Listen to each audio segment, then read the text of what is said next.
आज हमारी who is who what it was series में ऐसे शख्स की कहानी सुनाऊंगा मैं आपको कि जिसने 27 साल तक जेल काटी मगर हार नहीं मानी। ऐसा भी टाइम था कि उनको 5 साल तक उनके पास सिर्फ एक जोड़ी कपड़ा पहनने के लिए था और वो कैसे अफ्रीका के पहले स्याह फाम सदर बने। जी हाँ, आज आपको स्टोरी सुनाई जाएगी नेल्सन मंडेला साहब के बारे में। ये हमारा एपिसोड नंबर 2 है। Let's get start.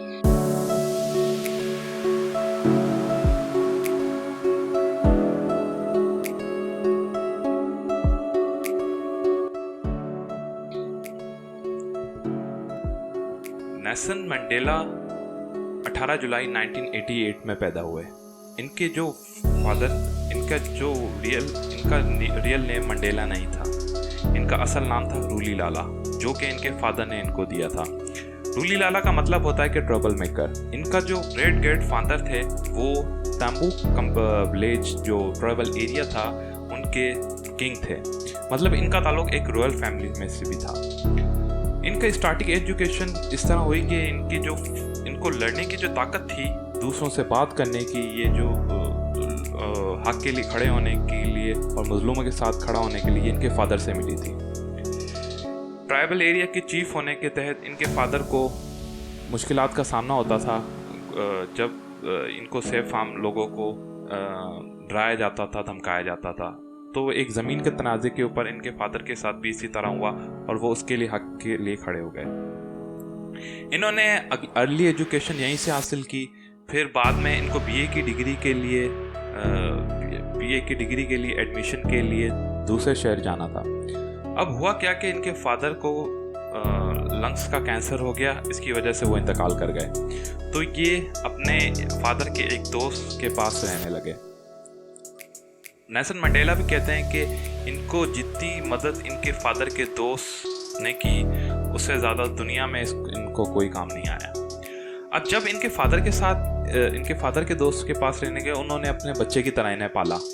जब ये जब थोड़ा वक्त गुजरता गया और ये अर्ली एजुकेशन से बीए की डिग्री के लिए यूनिवर्सिटी में एडमिशन लेने गए, तो इन्होंने अपनी बीए की डिग्री की स्टडी शुरू की।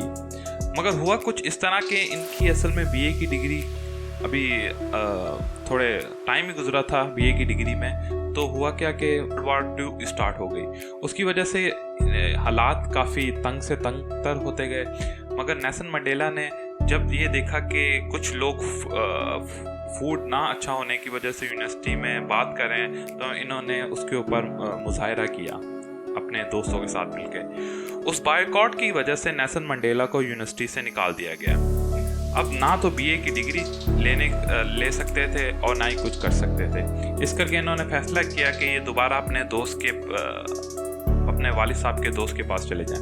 जब ये अपने वालिद साहब के दोस्त के पास गए तो इनको पता चला कि इनकी असल में शादी तय कर दी गई है।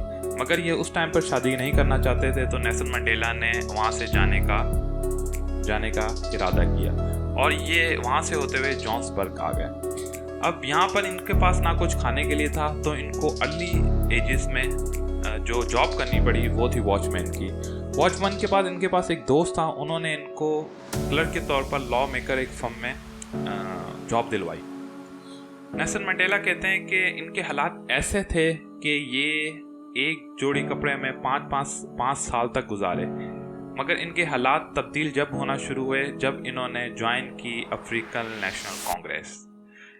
असल में इनका हमेशा से ये था कि जो साउथ अफ्रीका में उस टाइम पर सिचुएशन थी वो इस तरह थी कि जो 91% थे वो अफ्रीकन थे और 9% थे जो स्याह फाम थे और 9% जो थे वो गोरे लोग उनके ऊपर हुकूमत करते थे। अब इनमें से 9 जो % थे वो असल में अफ्रीकन नहीं थे, वो थे नीदरलैंड से आए हुए लोग। अब हुआ कुछ यूँ था कि नीदरलैंड से काफ़ी सालों पहले कुछ लोग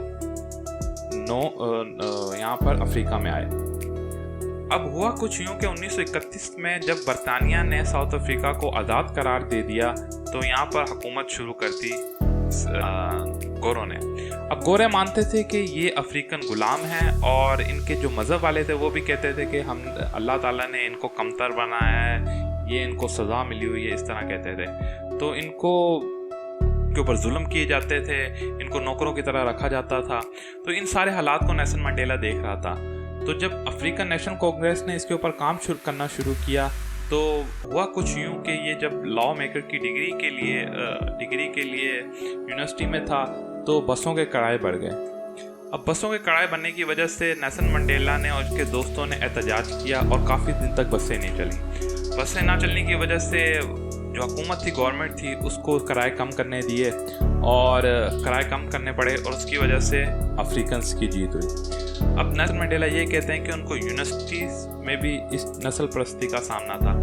इस नस्ल परस्ती को ख़त्म करने के लिए उन्होंने एहतजाज शुरू किए। गवर्नमेंट ने असल में हुआ क्या है कि जब यूनाइटेड पार्टी जीत कर इक़्तिदार में आई तो उन्होंने नए नए रूल्स बनाए। उन्होंने, क्योंकि वो पहले ही अफ्रीकन्स जो थे काले लोगों से नफ़रत करते थे, तो उन्होंने कहा कि कोई भी अगर फॉर एग्जांपल कोई जगह है उसके ऊपर आराम से कोई गोरा कब्जा कर सकता है और उसको वाइट एरिया डिक्लेयर कर सकता है, जिसके ऊपर पूरे अफ्रीका में मुजाहरे होना शुरू हो गए, एहतजाज होते थे, लोग काफ़ी एहतजाजों में मर जाते थे। तो ये सारी सिचुएशन नेल्सन मंडेला के सामने थी। अब एग्जीक्यूटिव बनने के बाद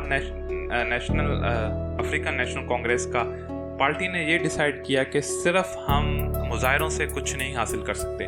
तो उन्होंने किया कि उन्होंने सोचा कि हम करते ये हैं कि हम गवर्नमेंट के खिलाफ लड़ेंगे भी।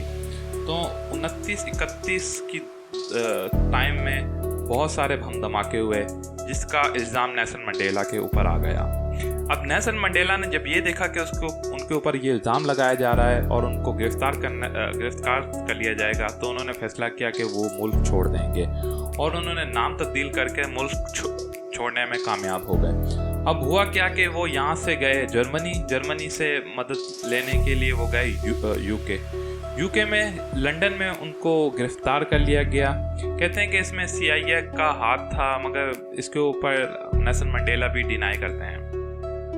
अब उनको अरेस्ट करके दोबारा साउथ अफ्रीका लेके आया गया और उनके ऊपर कई मुकदमे चलाए गए, जिनमें गवर्नमेंट गिराने, बम धमाके और बहुत से मौजूद थे।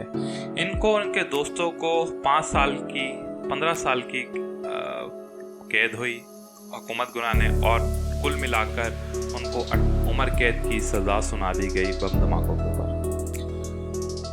अब ऐसी सिचुएशन थी कि अगर फॉर एग्जांपल कोई नेल्सन मंडेला, अब उनके पास यही था कि वो सरेंडर कर दें।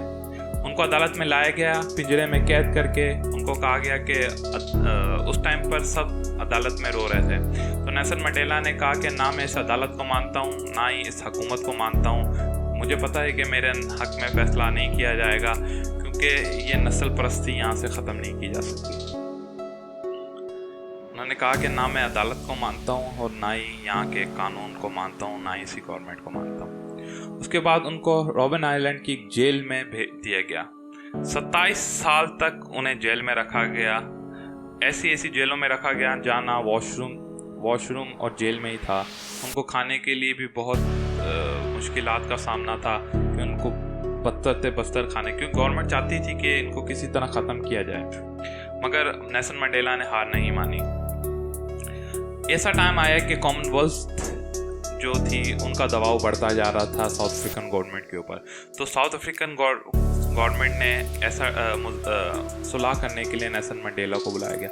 उससे पहले गवर्नमेंट ने काफ़ी दफ़ा ट्राई की कि वो किसी तरह नेल्सन मंडेला को ख़त्म कर दें, मगर हुआ कुछ यूँ कि कॉमनवेल्थ और दूसरी गवर्नमेंट के दबाव की वजह से इनको 27 साल के बाद 1990 में आखिरकार रिहा कर दिया और नेल्सन मंडेला की जीत हुई।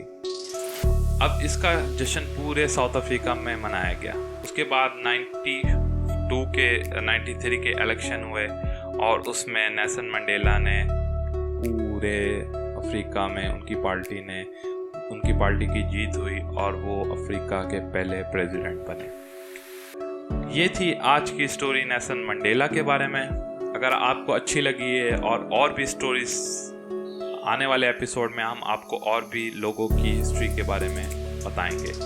So subscribe this channel and like this video.